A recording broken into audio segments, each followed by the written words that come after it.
Venice Blog, Campo Santa Margherita, il tondo di Angaran e la fondamenta della donna onesta.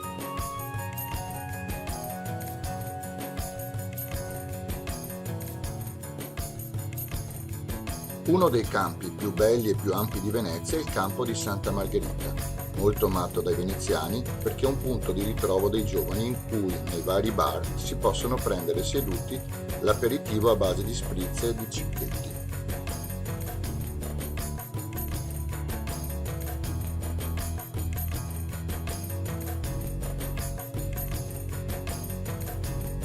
La chiesa di Santa Margherita sorge a chiudere il lato minore del campo omonimo, vicino al canale di San Pantalone. Secondo un'antica tradizione, essa fu fondata dal veneziano Geniano Busignaco sotto il dogado del Pietro Tradonico e venne consacrata nel 853.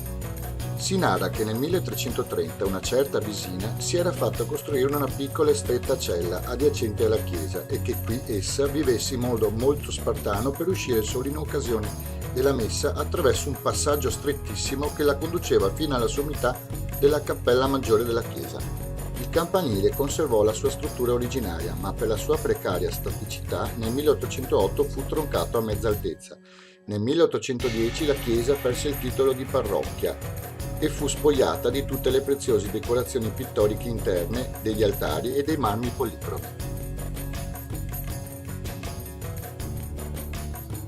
Alla base del campanile, a sua protezione, ci sono dei bellissimi grotteschi.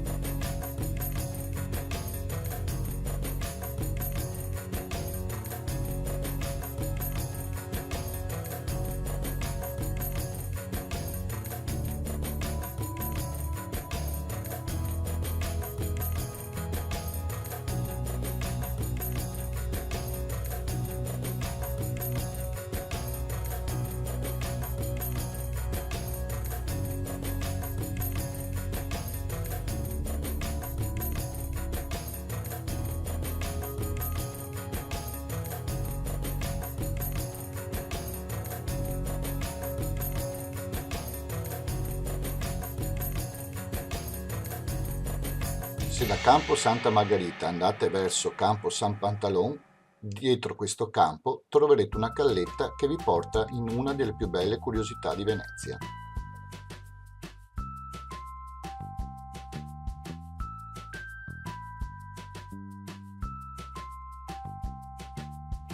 Campiello dell'Angaran, campiello in cui si vede un bellissimo bassorilievo. Questi raffigura un imperatore bizantino che tiene nella sinistra il globo crucigero e nella destra un labaro. La figura è sbalzata su un fondo di quadrifogli disposti a radiante. Il medaglione è stato probabilmente tagliato dalla base di una colonna. La tradizione racconta che nel 1256 il futuro doge Lorenzo Tiepolo era stato posto al comando della flotta veneziana inviata contro i genovesi a San Giovanni d'Acri agli inizi della cosiddetta guerra di San Sabba. Alcuni dei suoi parenti ed amici, non ritenendola all'altezza, lo sfidarono a portare a Venezia in caso di vittoria una prova.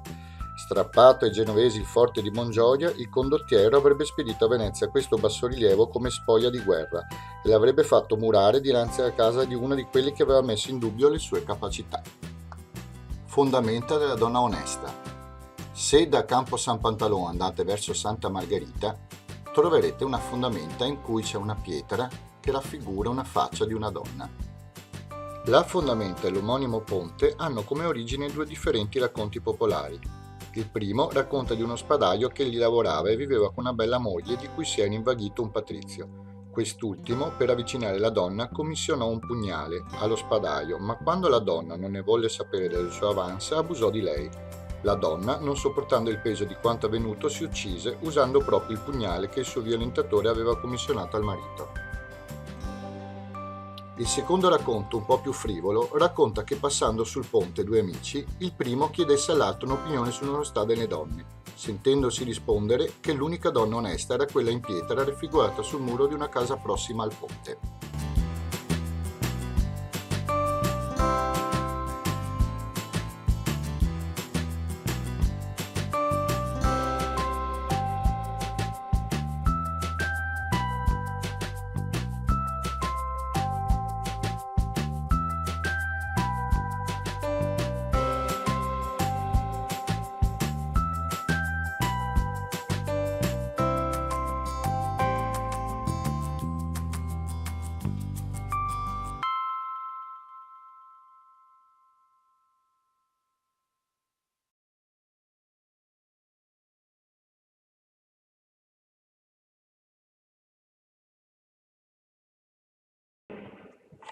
Iscriviti!